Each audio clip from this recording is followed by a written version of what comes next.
All right, now without any further ado, I'll be sharing my screen as mentioned with the reference sheet for today. So since no one gave me a topic, the topic for today is really what's on hand in the Jewish calendar, the month of Adar that will be welcoming in, or they'll be ushering in this coming Friday.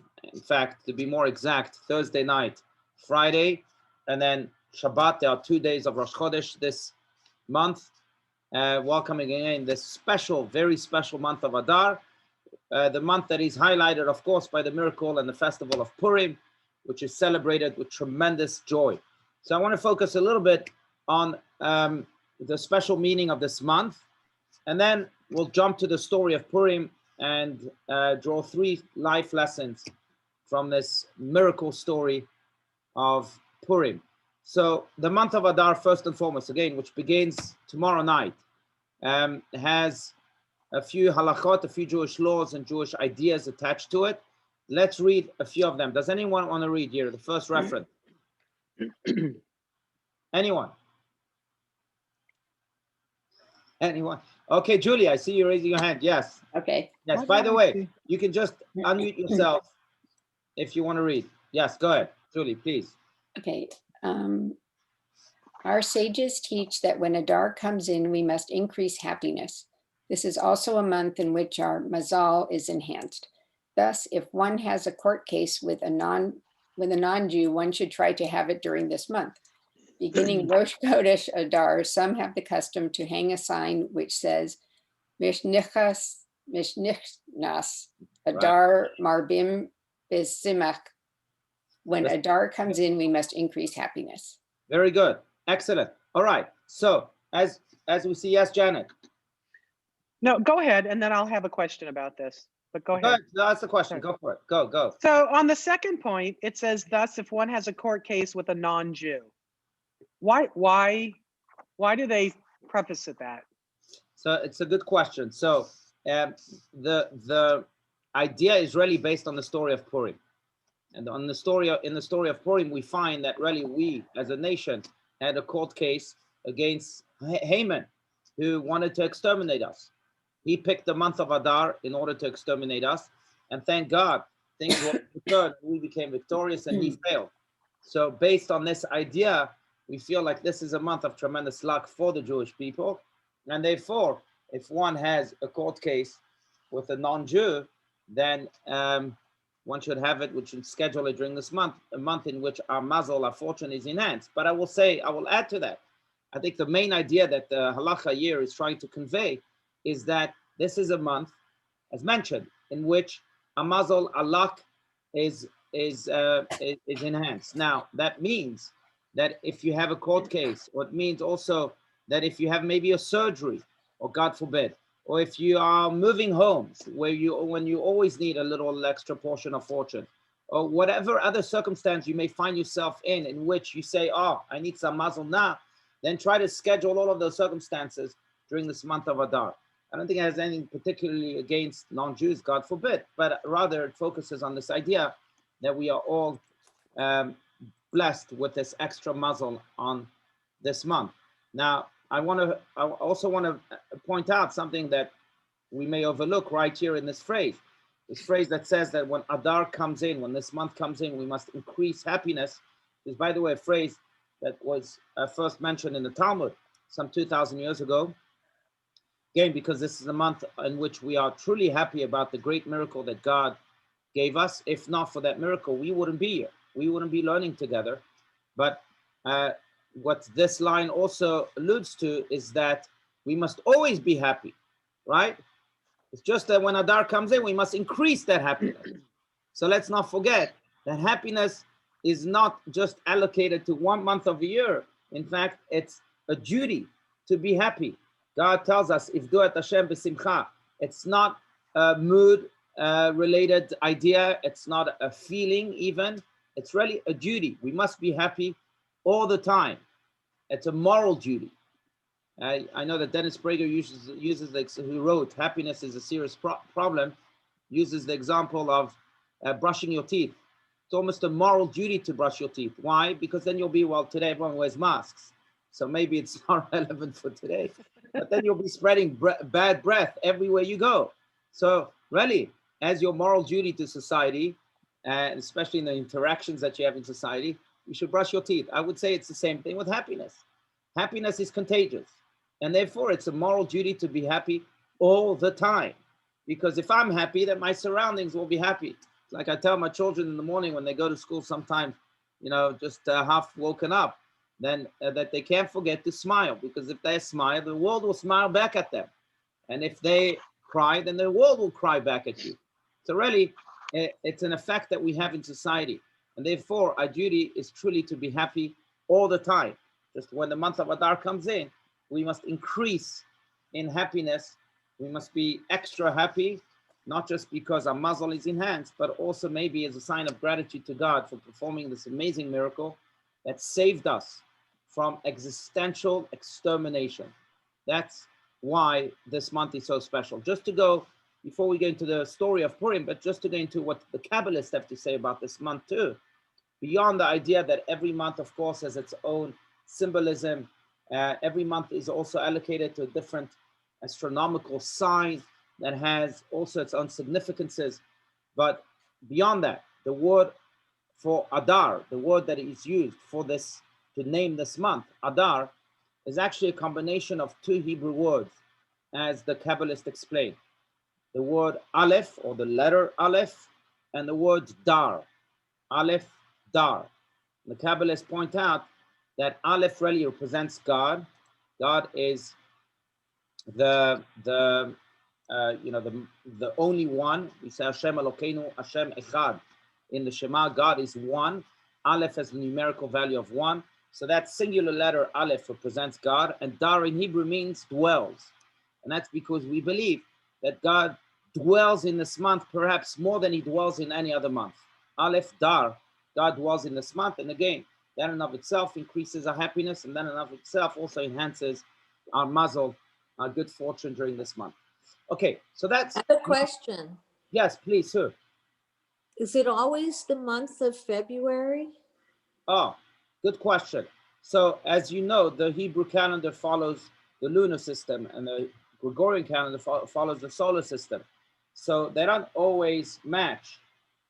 We actually, every 2 to 3 years, we have to add an additional month in the Hebrew calendar in order to somehow be parallel to the solar calendar, because some of the festivals are dependent on the seasons, which are determined, 4 seasons, which are determined by the solar calendar. Like the festival of Passover is determined on, it must occur during the spring season. Therefore, every 2 to 3 years, we must adjust the lunar calendar to be parallel with the solar calendar, so that we can, again, have the festival of Passover during the spring season and so on. But then it's not always exact, and therefore the month of Adar sometimes falls during the month of February, sometimes during the month of March, more or less during this period of time, sometimes a little bit of February and a little bit of March, right? It begins maybe at the very end of February, on the night of, say, February 28th or February 29th, if it's, once every 4 years, and then goes into March 1st. But it's usually during March or February or during March. And so how long does it last if it's for a month? That's 1 day. It's a 1 day holiday. Oh, It just begins the at one night and day. ends the next night. Yeah. Oh, Now, it's it's a good the question, month though, of because Adar. it's It's a one good question, day. though, because really in Jerusalem, they celebrated on Shushan Purim, the day after most of the world celebrates it. Because in the Megillah, it says, in the story of Purim, it says that those cities, like Shushan, where the miracle occurred, those cities that are encircled by a wall should celebrate it on the 15th of Adar and not on the 14th of Adar. The 15th of Adar is the day after most, of course, day after 14th of Adar, when most of the world celebrates Purim. So it's really a 2-day holiday, but most of the world celebrates it the first day, and Jerusalem and cities encircled with walls like Baghdad, for example, I don't know if any Jews live in Baghdad today, but they celebrate on the 15th of Adar. And Okay. when are we celebrating it? We celebrate the 14th of Adar, like the rest of most of the world. Yeah. Okay, now going directly to the story of Purim. So the story of Purim really on one foot, and I'll try to summarize it as in the most condensed way. But the story of Purim is a story of an all-powerful king that ruled over 127 countries, from Persia to the rest of the Persian Empire and other parts of the world too. His name was Ahasuerus. He had an evil, truly an evil advisor by the name of Haman, who ruled just as strongly and just as powerfully as the king. In fact, the king delegated a lot of his power to him. Haman hated the Jewish people. He hated the Jewish people with tremendous passion, maybe with the same passion we found with other enemies like Adolf Hitler and others that we've unfortunately had throughout our history. And he decided to issue a decree to exterminate the Jewish people. He had a lottery to decide in which month he should carry out this decree. The lottery fell during this month of Adar. He, by the way, was all happy about this because he said to himself, he knew a little bit of Jewish history, and he said to himself, this is great because this is a terrible month for the Jewish people. It's the month in which Moses died. Moses, in fact, died on the 7th of Adar. So he said to himself, great, I'm going to add one tragedy to another tragedy for the Jewish people and carry out my decree of extermination, the final solution, the first final solution perhaps in history on this month of Adar. Now, he did not know, the Talmud points out, that Moses was also born on this month of Adar, which also alludes to the idea that this was a tremendous month for the Jewish people, a month in which our most dominant leader of all times, was born in. In any case, he decided on the 13th of Adar, all Jews should be exterminated. Mordechai, who was the leader of the Jewish people at the time, had a beautiful niece by the name of Esther. He convinced her to present her candidature to become the next queen. The day came when the king had to pick for himself a wife. Esther was in that parade, and he immediately fell in love, or in lust, to be more exact, with Esther, crowned her on that day the queen, and she from that point on served also as the secret agent, as the Mossad spy, so to speak, of the Jewish people in Ahasuerus' palace. Mordechai went to the queen one day and made her, informed her of this terrible decree that Haman wanted to carry out. He said to Esther, look, me and the Jewish people will be fasting for 3 days, but please, we beg you to go and speak to the king. You're the closest to him. Try and avert this decree. Esther did not know what to do. She was hesitant. She said, if I go to the king without permission, he'll kill me. That's the rule of the palace. So I'm going to risk my life. I don't know. But Mordechai persisted, as we'll soon see in the verses.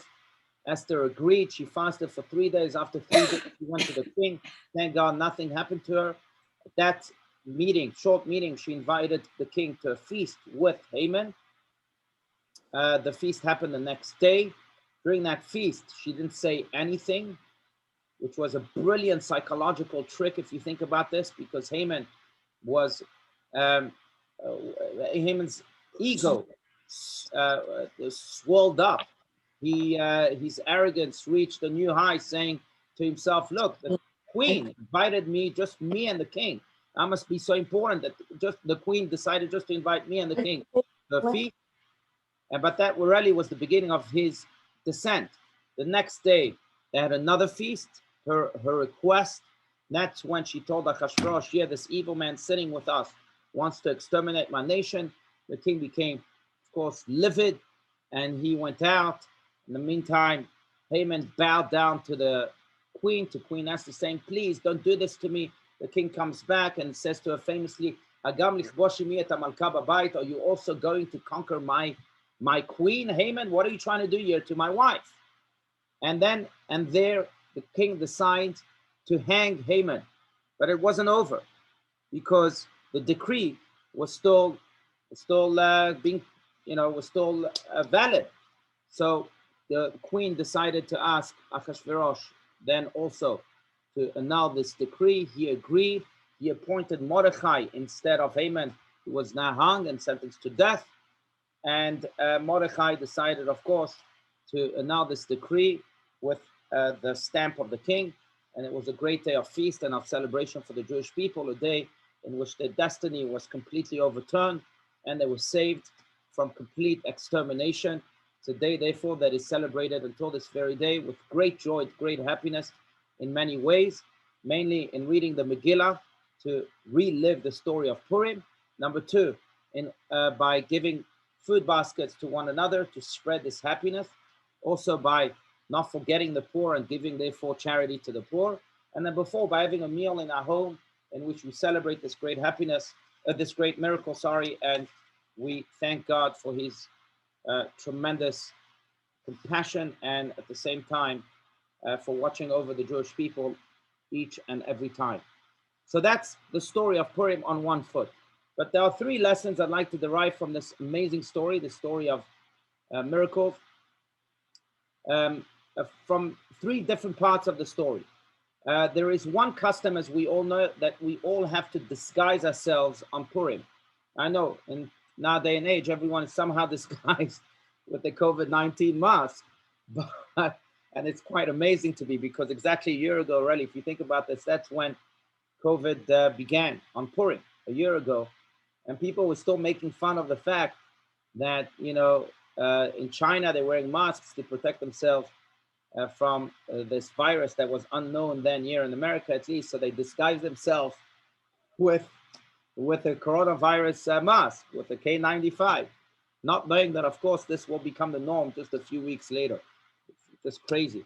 But there is a reason why we disguise ourselves on Purim. The main reason is because God is concealed in the story. It seems like a natural chain of events. It's a story that is logical, that makes sense. But really, of course, God is disguised in all of this, and he's calling the shots behind the scenes. As it is very often in life, we think that, life is just happening, but really it's God who's calling the shots and who's using us maybe as his puppets in a theater, turning us in all sorts of directions, but really he is the chief conductor that is disguised, and therefore we disguise ourselves on Purim. But let's read what Rabbi Schneerson has to say about the significance of us disguising ourselves on Purim. Does anyone want to read right here? Anyone? Okay, I can't see. Oh, please, Julie, go for it. I think you have to unmute yourself. Yeah, okay. Why do we disguise ourselves on Purim? Because on Purim, nothing is as it seems. Was the banishment of Vashti simply one of those things that happen when a debauched Persian emperor gets drunk? Was it just coincidence that Mordechai happened to overhear a plot to kill the king? Did Ahasuerus choose Esther to be his queen because she happened to be the most beautiful woman in the empire? Was it plain bad luck for bad Haman that he happened to come visit Ahasuerus just when the king was having Mordechai's heroic deed read to him? Was it Esther's charm and Ahasuerus's flippancy that made the king suddenly hang his favorite minister?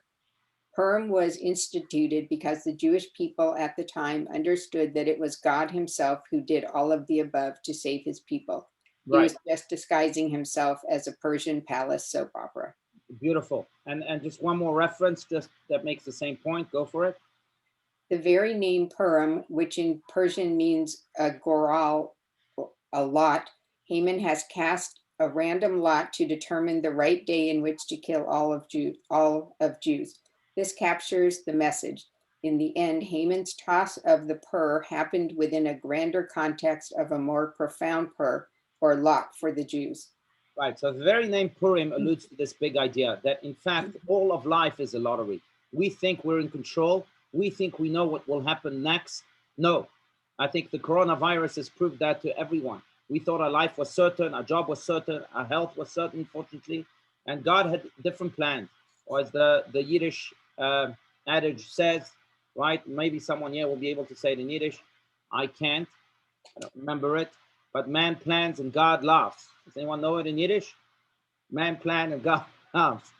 And really, God is the one in control. He's disguising himself as a Persian palace soap opera in this beautiful story of Purim.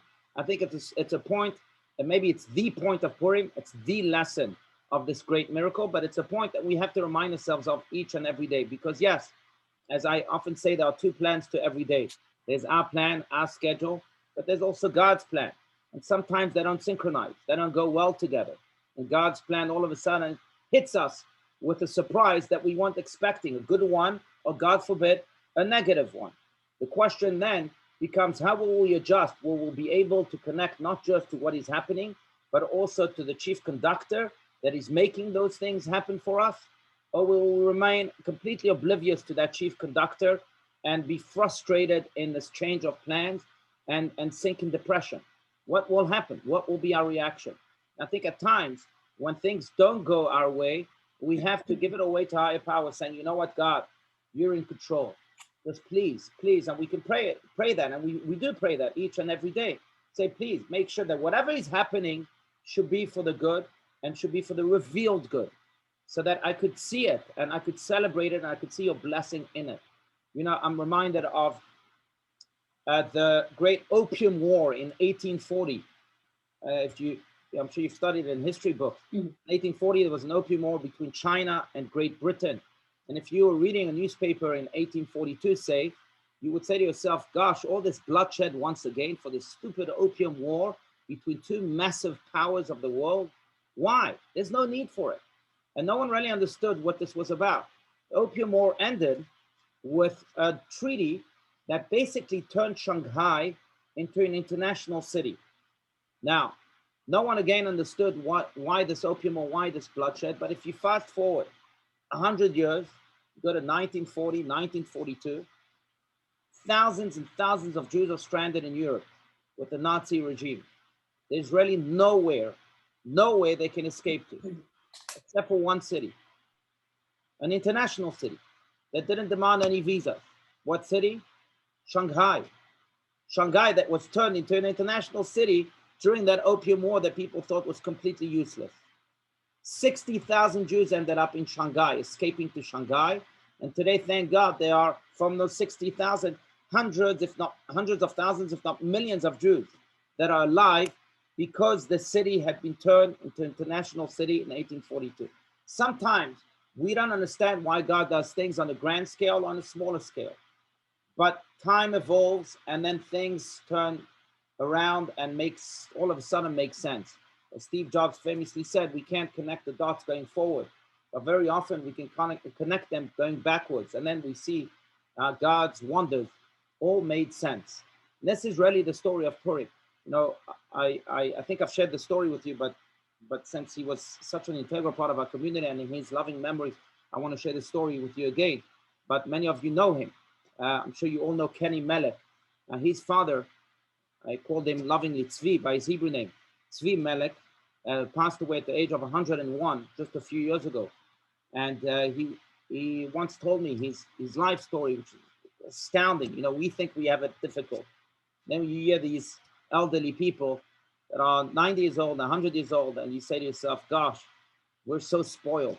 You put things all of a sudden in perspective. But this wonderful, special soul, Tzvi Melech, told me the story of how in 1939, the Russians stormed into his little village of Bialystok, Poland, and they took all the Jews, all the people who were non-Russians, really, or not against Russians, and sent them to Siberia. He was one of them. In 1939, he thought this was the worst thing happening in his life. And he complained about it. Siberia was Siberia. It wasn't Ritz-Carlton. Siberia was, bitter cold, and the conditions were torturous. He justifiably thought this was the worst thing happening to him. A few years later, he learned that a year after the Russians stormed into Bialystok, the Nazis came. And then they didn't take anyone and sent them to a different city. Then they killed everybody. And if he had stayed behind, he would have been killed by the Nazis. So the fact that the Russians came a year before and sent him to Siberia really saved his life. And he concluded the story by telling me, you see, you never know why things happen. And it's true. That's the story of Purim. We never know. We never know why things happen. Why did this coronavirus happen? I don't know. I don't think anyone knows. I don't think anyone has a mental, spiritual capacity to know. But we have to believe that there is a chief conductor that is conducting his symphony in the best most perfect pitch way. And one day, hopefully, it will be made known to all of us the great blessing in the coincidences of life. That's lesson number one. What you see is not what you get. You have to believe that there's so much more, and that God is really the one in charge,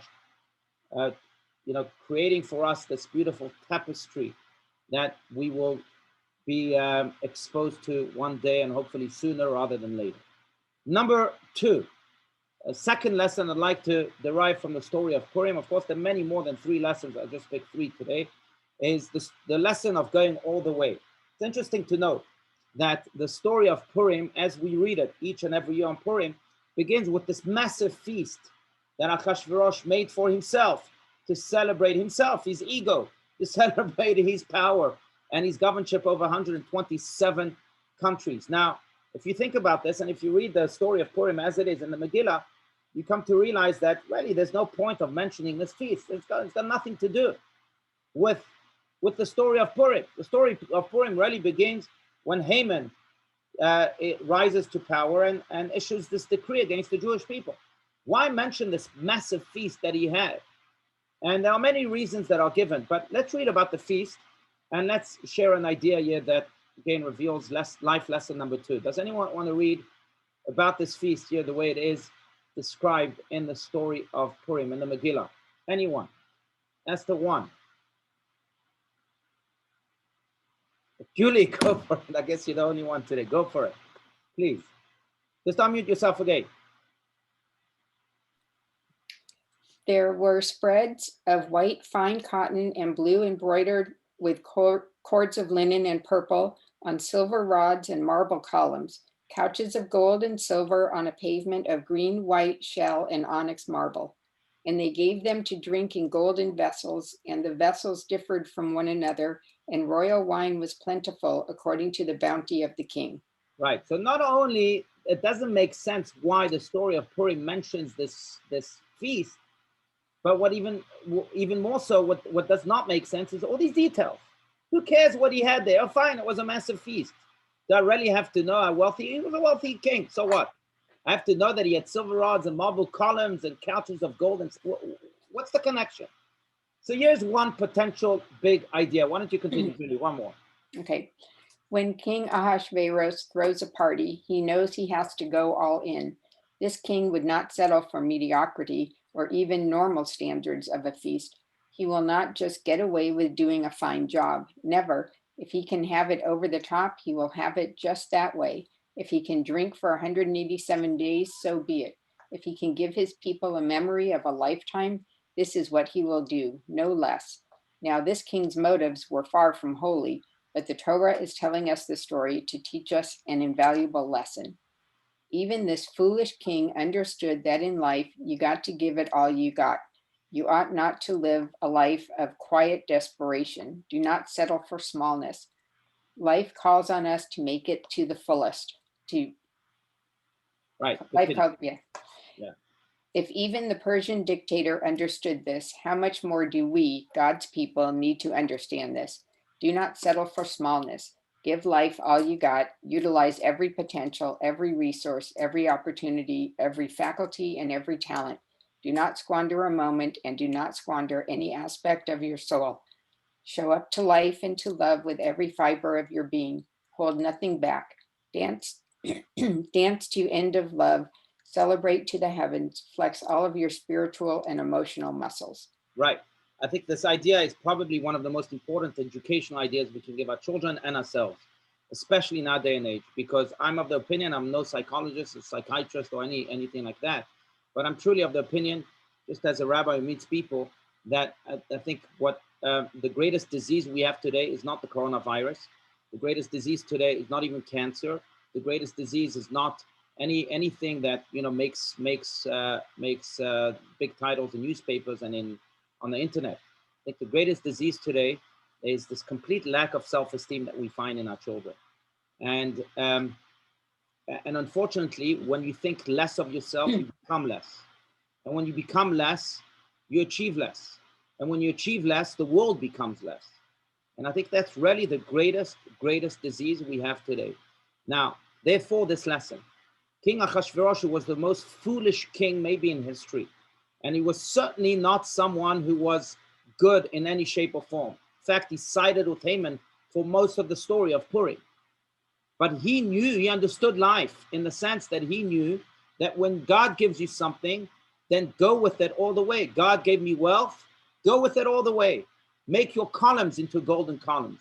Take your cups and make them into silver cups. Do everything that you can with the gifts that God gave you.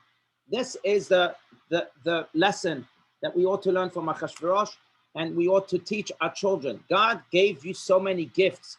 Don't think of yourself less. Think of yourself as more. There's so much you can achieve. You know, by divine providence, this morning I'm subscribed on WhatsApp to daily videos of the Lubavitcher Rebbe, late Lubavitcher Rebbe, by two different channels. One is called Maor, the other one is called JEM, Jewish Educational Media. This morning, I opened my phone, my WhatsApp, and I see a video of the Rebbe speaking about just that, but he used a tremendous analogy. I was so inspired by it. What was the analogy he used? People think that, oh, who am I really to change the world? You might ask yourself, well, I'm just a simpleton. Really? Me doing one little mitzvah, me actualizing my grandeur of self is something that is within my reach? It can't be. I'm too simple. Even people, my friends, think that I'm small. And here, the analogy that he gave, asking this very question, was that just learn from the atomic bomb. The person who presses the button on the atomic bomb doesn't need to know anything about the atomic bomb. Doesn't need to be clever, doesn't need to have a big heart, doesn't need to have any skill, any talent. All he needs to know is to know how to press the button. Same here, the mitzvah is the button, a button that will unleash a positive atomic bomb. You don't need to be as clever as you think you may need to be. No, all you need to do is focus on deed. Those deeds will then open your eyes up to the great atomic forces that you have within you. I love the analogy because I think that it's true. The more we teach our children to do great things, to do mitzvahs, to do good, the more it will open their eyes to what they really have within. And that is a soul that is infinite, a soul that is limitless, a potential that can do anything and achieve any goal that they set their eyes on. I think that, again, is one of the most important lessons. You know, I'll share with you the story of the Nightingale. Remember that story? There was a great king who was saved. He was stuck in the forest one day with his entourage, and he was saved by a local farmer. And when he went back to his palace, he said to himself, gosh, what can I give this farmer to reward him for what he did to me? He saved my life. If I give him money, that's an easy thing for me. I have a ton of money. If I give him a royal possession, it's also easy. I have a lot of that. I have to give him something that will hurt me to really show my appreciation. And he thought about it and he said, gosh, I have one thing that will hurt me if I give it to him. And that's a nightingale. I have a nightingale in my palace that sings to me every morning and every evening so beautifully. Little bird, right? A nightingale. That's what I'm going to give to him. So he went back to the forest, gave him that, and he said, look, this is really a cherished possession I have. Enjoy it. A few days later, he went back to see him. And he said to this poor farmer, so, how's my nightingale? And the farmer said, well, to tell you the truth, King, I really tried to enjoy it, but its meat was very, very thin. So I cooked it with a lot of potatoes and put it in the stew, shaved its feathers, and it was okay. It wasn't too bad. And the king realized, gosh, how dumb are you? I gave you the most precious possession that could sing and sing and sing and sweeten your life, and you go ahead and you cook it. Same with us. Really, we don't realize sometimes how great we truly are, how many gifts and skills God has given us, how he gave us his most precious possession, the soul itself, that sings and that pulls us upward and that fills our life with sweetness, and we cook it. We cook the soul. Oh, okay, we don't really believe in you. Forget about it. No, I'll focus on the potatoes and on the asparagus rather than on your meat, on who you truly are. And that is truly a travesty. And again, I think that's what Ahasuerus teaches us. If God gives us something, let's go with it all the way. Believe in yourself because God believes in you. And go all the way with any skill and any talent that God has given you. I'll just conclude with this idea, but it's interesting to note that in the temple in Jerusalem, and earlier on in the desert, and we'll be reading about this in the next few portions, but in the tabernacle, in the Holy of Holies, the Holy of Holies, not in any other room in the temple, but in the holiest room in the temple, the Holy of Holies, the Kodesh Kodashim, there was the ark. The ark had the broken pieces of tablets that Moses shattered when he came down from Mount Sinai the first time, when he saw the Jewish people sitting with the golden calf. But the cover of that ark, of the holiest procession, were cherubim. Cherubim had baby faces with wings. Now, why baby faces in the Holy of Holies with wings? And the commentaries explain that's to teach us that every child that is born is the holiest of holies. That's why he was placed in the Holy of Holies. And every child that is born is not only the holiest of holies, but he has wings with which he can fly. And that's the way we ought to treat our children. They are the holiest of holies, and they have wings with which we can fly. Dare I say, that's the way we ought to treat the child within too. It's the holiest of holies, and it has wings with which we can fly. So why are we walking? Why are we crawling? Let's use them, and let's fly up and soar to the heavens. That's lesson number 2. Lesson number 3 is yet from a different part of the Megillah. I would say this is my favorite verse in the entire Bible. It's bolded here, but it's when Mordecai turns to Esther and says, please, you're the queen now, you can go and save your nation. Why don't you go and speak to Achashverosh? And of course, she's hesitant. So let's read the verses and then we'll conclude with that final lesson. Anyone, unless we go back to I'll Jude. read it. I'll read it. Okay, thank you, Sue. Go for it. Chapter 4, right? Yes. And Mordecai knew all that had transpired, and Mordecai rent his clothes and put on sackcloth and ashes. And he went out into the midst of the city and cried with a loud and bitter cry. And he came up as far as the king's gate, for one may not enter the king's gate dressed in sackcloth. Esther hears of Mordecai's dramatic conduct and sends a messenger out to him, asking for an explanation. But when Mordecai fills her in on the details and asks her to beseech her husband, King Ashkenaz, to rescind right. to rescind Haman's decree, she hesitates. If she simply bursts into the royal chambers with a list of demands, she could very well be killed, and the Jewish people will lose any leverage they did have in the royal court. Despite Esther's grave doubts, Mordecai is convinced that his course of action is the right one. Esther must act, and she must act now. With a palpable sense of urgency, he sends words back to her. And Mordecai ordered to reply to Esther, do not imagine to yourself that you will escape in the king's house from among all the Jews. For if you remain silent at this time, a relief and a rescue will arise for the Jews from elsewhere, and you and your father's household will perish.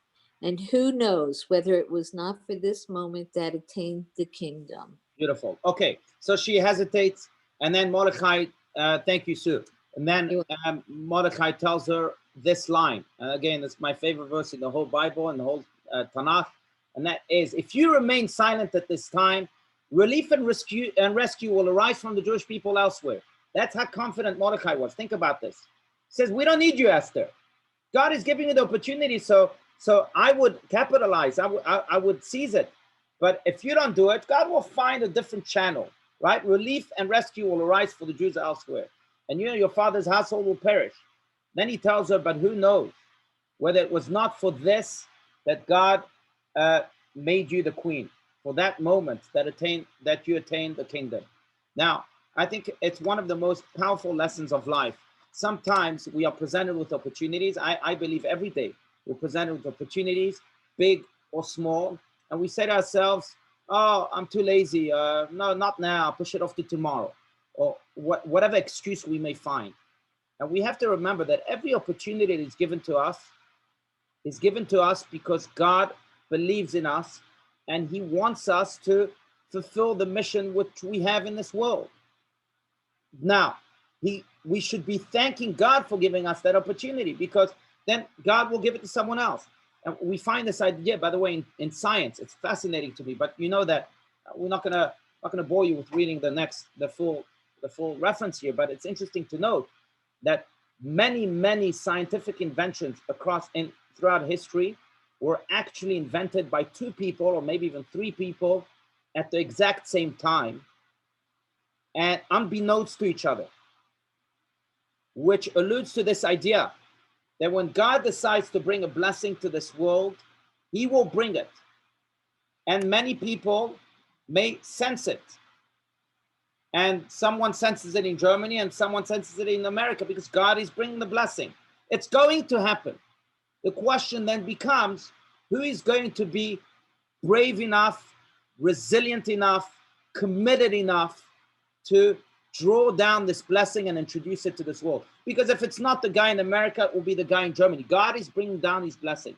We find that again in many scientific discoveries. The calculus, for example, was conceptualized in the 17th century by two separate scientists who had never met one another, Isaac Newton and Leibniz from Germany. One was Great Britain, one was Germany. 9 unassociated innovators from several countries worldwide invented the telescope. Again, telescope is sound film is the same. The vaccine for polio is the same.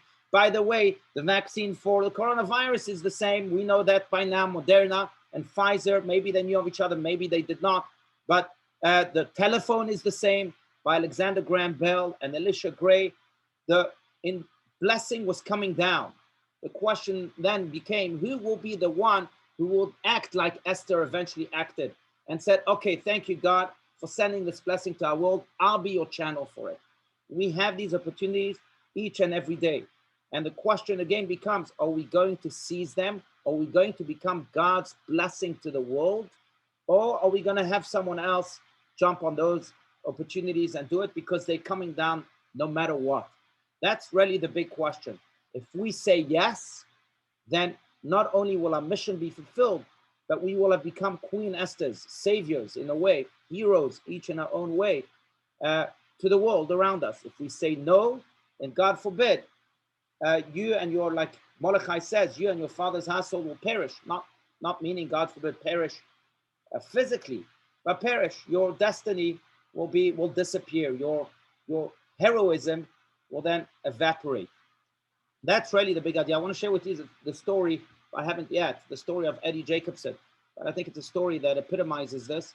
It's a story that happened actually in March of 1948. So that means how many years ago? Who can help me out here? March 72. 72.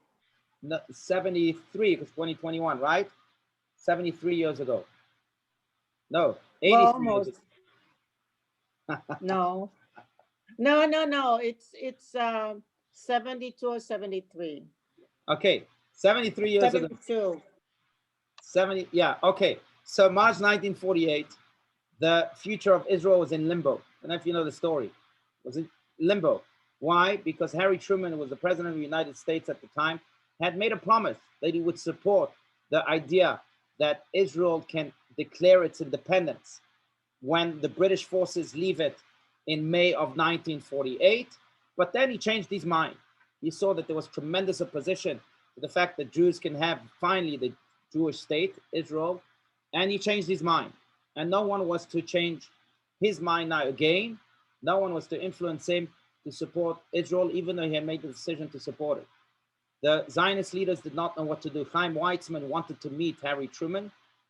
Chaim Weizmann was the head of the Zionist movement, but Harry Truman refused to meet him.